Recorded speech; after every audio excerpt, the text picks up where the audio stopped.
Yo, what's up? I flounder at Walmart. I was looking and I floundered. Okay, so flounder is a good fish. So I wanted to add fish to my diet, right? So I'm like, okay, tuna pouch. And then I found out that tuna eat other fish and then it concentrates yuck, specifically mercury, right? So if I eat 5 pounds of tuna every week, I will be saturating myself with mercury potentially. I don't know that to be true. I'm just YouTube certified in fish. All right, we'll just leave it there. You know what I'm saying? So all of this, I'm not exactly, I'm not a heckle fish. I'm not a guy talking to a fish, but I am, just going off of Google search.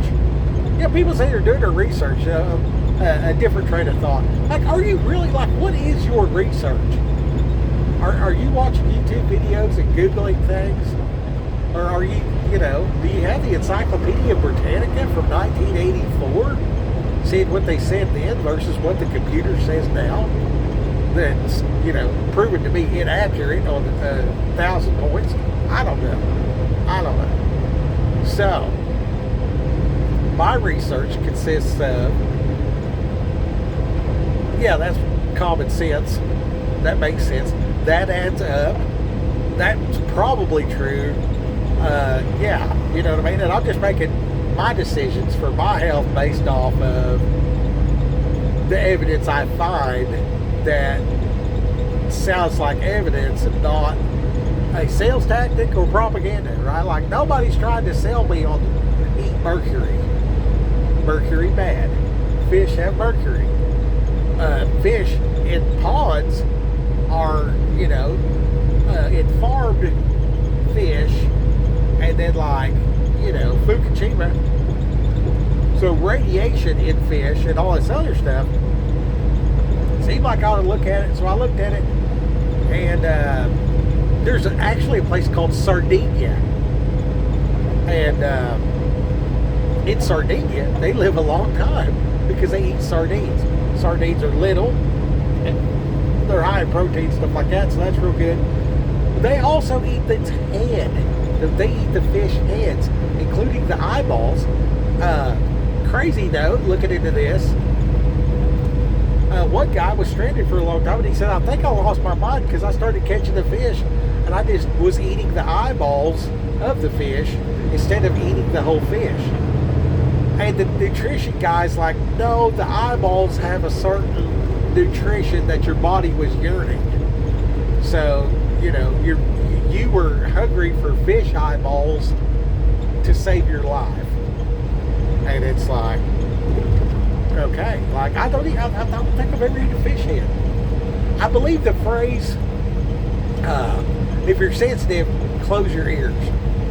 The phrase I grew up hearing was, F them and feed them fish heads. I was going to say it, but we'll clean it up. Don't tell who's watching. No coarse jesting around these parts.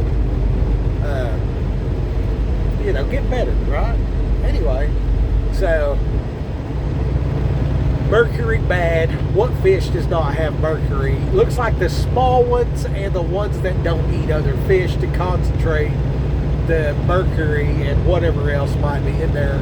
Cool. Passes the test of common sense. Well,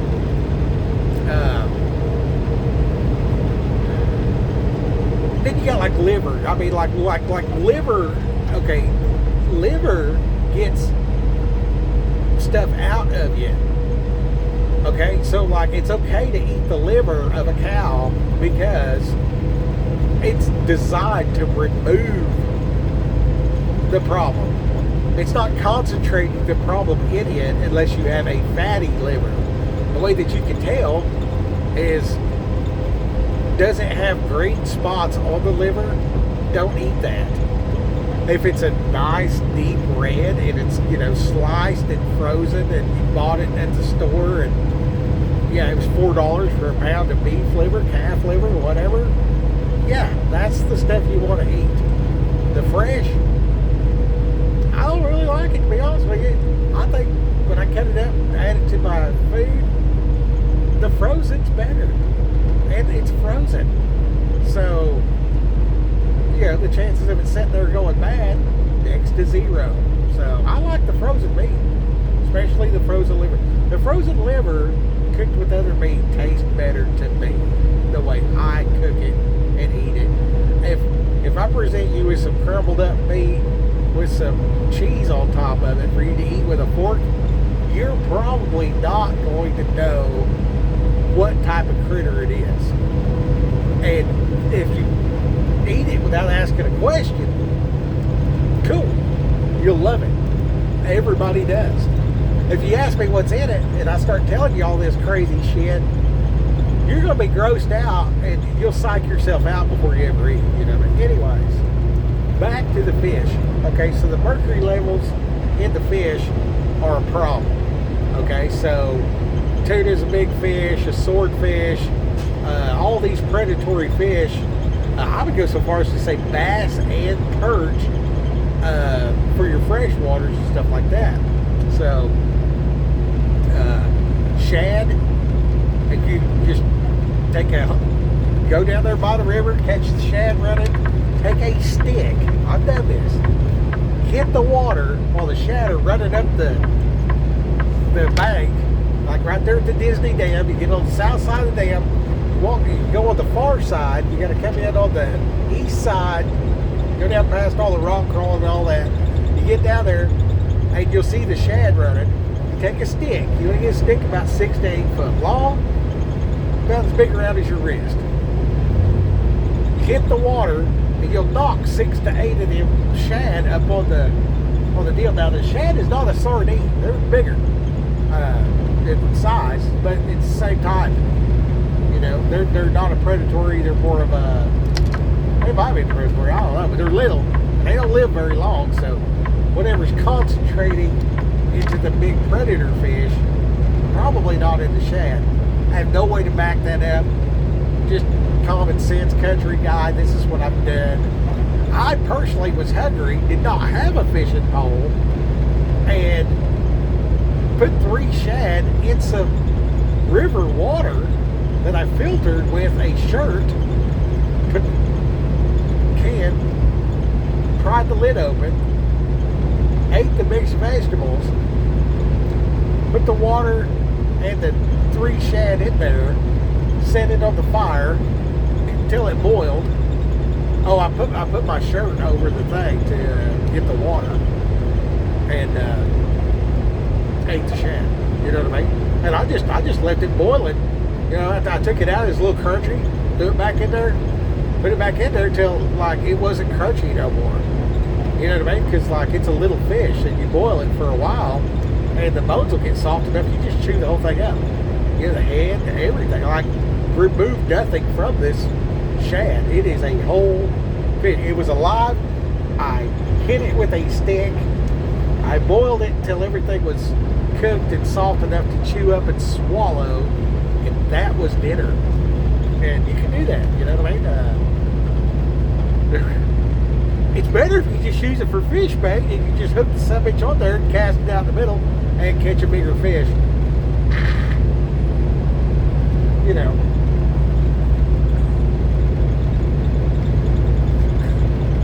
Anyways, I've never been caught running through the woods for a reason. They think you're going to come out. No, you can stay there. You can. Anyways, so the people of Sardinia live a long time. Sardines have a low amount of mercury. Flounder has a low amount of mercury. So now I'm out here driving around, I'm doing stuff, trying to reach the lost, hand out a few Bibles, whatever, right? So I go into Walmart, I see everything. The lowest possible chance of mercury is the flounder. 2 pounds of flounder, $11. Pick it up, throw it all in my pot, just throw it all in there. It makes a little bit of juice, and they were still kind of frozen, so I knew that there would be some water coming out. I added no water, no oil, nothing. I would recommend, in hindsight, olive oil, not the coconut oil, olive oil for sure. Just for a better experience. Anyway, put my spices in there. I put extra 2 little packets of Cholula and some Lowry seasoned salt and some Slap Your Mama to give it that good Cajun flavor. And man, it'd make a great taco. I'm telling you right now. But I'm currently on a carnivore deal, so I cannot until after Thanksgiving.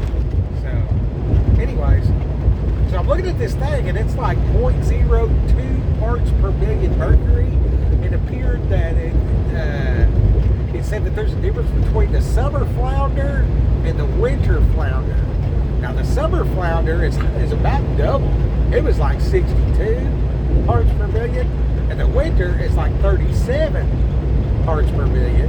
And I'm going to make the assumption of it's an average. So on average, different season, different place to fish. Okay, so that's interesting and duly noted. And then like the macros are fantastic. So a pound, now this is, you buy 2 pounds for $11. I cooked the whole thing in the pot. I had nothing else to eat, just what was in the pot. And like I just throw it all in there, spices and stuff, flip it around. By the time I get to where I'm stirring it, I got the lid off and everything, and I just keep cooking it and letting the water come out until I got a nice dry. Well, it's still quite moist, but I just cook it until the water gets out of it, to whatever consistency I like. So now it's crumblies, you know what I mean? And you know how fish will flake apart, right? So it's like that, which would make it excellent. Like if you were doing a street taco thing, and you did this, you know what I mean? Like Skipper's fish taco, you know what I'm saying? Yeah, like bro, I can sell these. I guarantee you, I can make you a taco out of one of these things and freaking give you one and say, if you want 3 more, I need a $20 bill. You'll pay and you will freaking tip. I guarantee it. I guarantee it. Anyways, that's the other thing about, you know, seeing all these places, going to all these places, you know, and just like talking to people. Like for about 2 years, I had the guy at Subway there was a dude there in Locust Grove, and he was talking like, you know, it was his anniversary, I think, and he's working at Subway. He's got a couple kids. It's like his second job. He works at a factory at night. And I'm like, man, just make that sandwich however you like it or whatever. And made it a foot long. And then when I was done, I gave him a $20 tip, told him to keep half the sandwich so he'd have something to eat. And I'm like, here, man, you know, use this to help out getting your old lady something for your anniversary. You know, God bless you, blah, blah. Told him about Jesus while he's making the sandwich. You know, just a good dude being a good dude. You know, real recognized real. And, you know, knowing the struggle from previous, you know, what would I want somebody to do for me? Like if I'm in that situation, how can I be properly blessed and bring glory to God doing it? Like, and if somebody explains to me the Bible principles that apply to my situation and use that to provide hope, literally put some food in this guy's belly and gave him a little scratch to, if nothing else, get that box of candy, single rose, freaking card where you can write a poem. You know what I mean? Like you could wow your old lady with a wildflower, some kind of card that you write a poem in, and you know, a chocolate.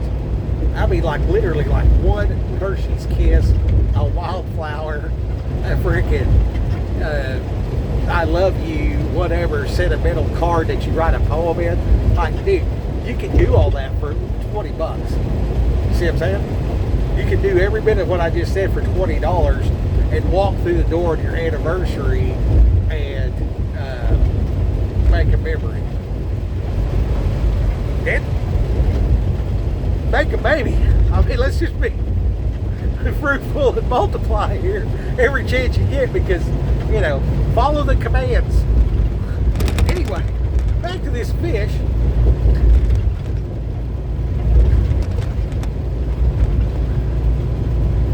You don't want to eat a bunch of mercury, get sick and die. You know what I mean? So, like, you got your fish oils and all this kind of stuff. Maybe you can find a better source than Walmart, whatever. You know what I mean? Like, I don't know. But when you look at the macros and then fish, and then you get down to flounder and sardines. I got some sardines in a can, right? And they didn't have no heads on them, but they was pretty much the whole fish. And I tried some in oil, and it was, I mean, you're eating fish bait, dude. Like, what do you expect? And then I tried some, it was like Prince something or another. And the guy's like, you know, some kind of dictator looking dude on the, you know, dictator's sardines or whatever. He's got like a little thing on his shoulder. I don't know, man. He looks like a dictator. It's like, you know, Prince dictators, sardines with jalapenos. They were way better. The hot jalapenos was way better. And then I know that the heat has the capsaicin. So like, I like that. I like to get the heat in what I eat. And I feel like this is bad. I shouldn't say this, but it's appropriate. Okay, so when they find the dead Mexicans walking across the desert, they have a hard time figuring out how long they've been there because they're so spicy. So like your forensics expert will look at the size of the larva from the flies getting on the carcass, and the larva, making new flies, starts growing, right? And they can tell how big the larva and the decomp and all that. So you get these guys coming out of Mexico, and they're walking across the desert in, you know, New Mexico, Arizona, Texas, whatever, and they succumb to the desert because, like, it's bad. It's long and a long way, and ill-prepared, and, you know, you're running and scared to talk to anybody and just, like, dehydrate, dry out, and die. Well, there's, because of their spiciness, these things don't grow. So I see that, I'm thinking to myself, well, you know, if I'm eating like a regular amount of this stuff, then whatever parasites I could potentially have probably ain't liking it. You know what I mean? Like, you know, get back to common sense and make it make sense. If I eat spicy every day, there's less chance of internal parasites.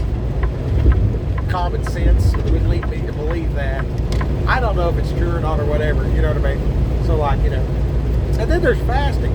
So if you're fasting and you start thinking about eating fish heads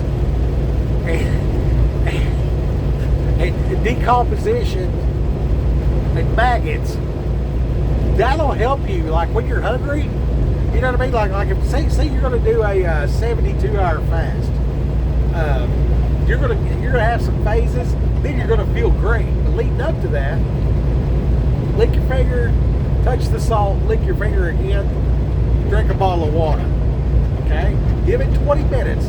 In that 20 minutes where you're resisting the devil, trying not to, you know, eat because you're fasting, think about maggots. It really works. Like, I'm about to barf right now. If you're about to throw up, write that in the comments right now. Is that a good tip for fasting? See what I'm saying? Like, because it probably is. Anyways, off the rails with Skip, just getting it down the highway. We don't want no mercury. We don't want no mercury, so we want to eat the right fish to hedge our bets towards no mercury. So you want the smaller fish, the non-predatory fish, and then the, of course, it's got to be a kosher fish with scales and everything. I think Flounder checks all those boxes. I'm not sure, actually. I've never seen a picture of a flounder, so I don't know if they're kosher or not. So I might be just completely off. I just now had that thought, You know, a man with many advisors makes better decisions. So, you know, go ahead and look that in the comments. I flounder at Walmart. Rock Ale, man. Go get them.